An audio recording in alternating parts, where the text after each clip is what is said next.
mơ tâm thờ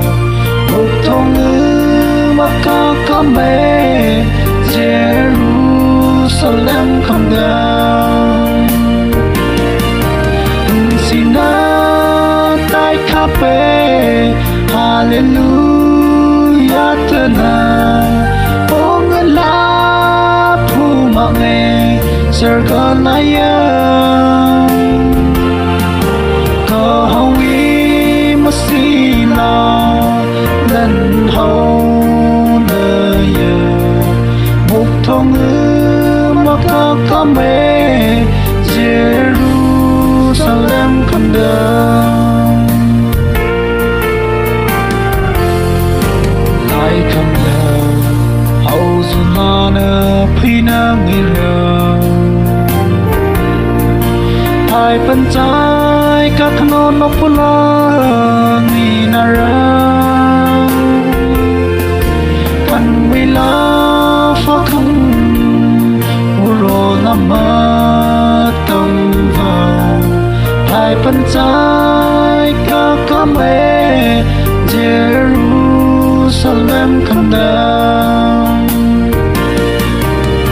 xin đã tay khắp bê Hallelujah thân à ô ngân lá phu mạo nghề giờ gần lại có hồng ý mà xì lo lần hầu nơi hai bên trái các mê Jerusalem không đau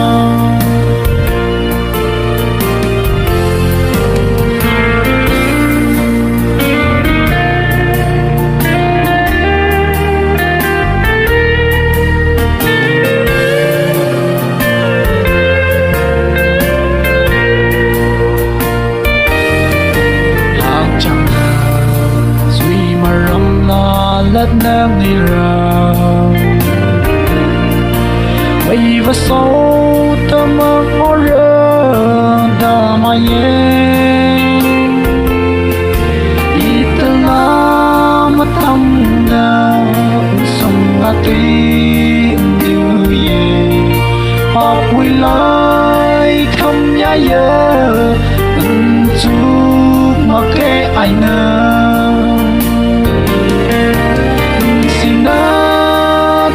khắp bê Hallelujah thân à ô ngân lá phu mạo nghề giờ gần lại có hồng ý mà xì lo lần hầu nơi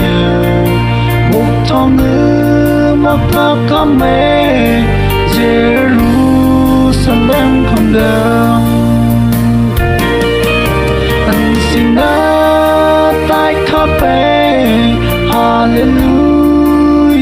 thân à ô ngân lá phu mạo nghề giờ gần lại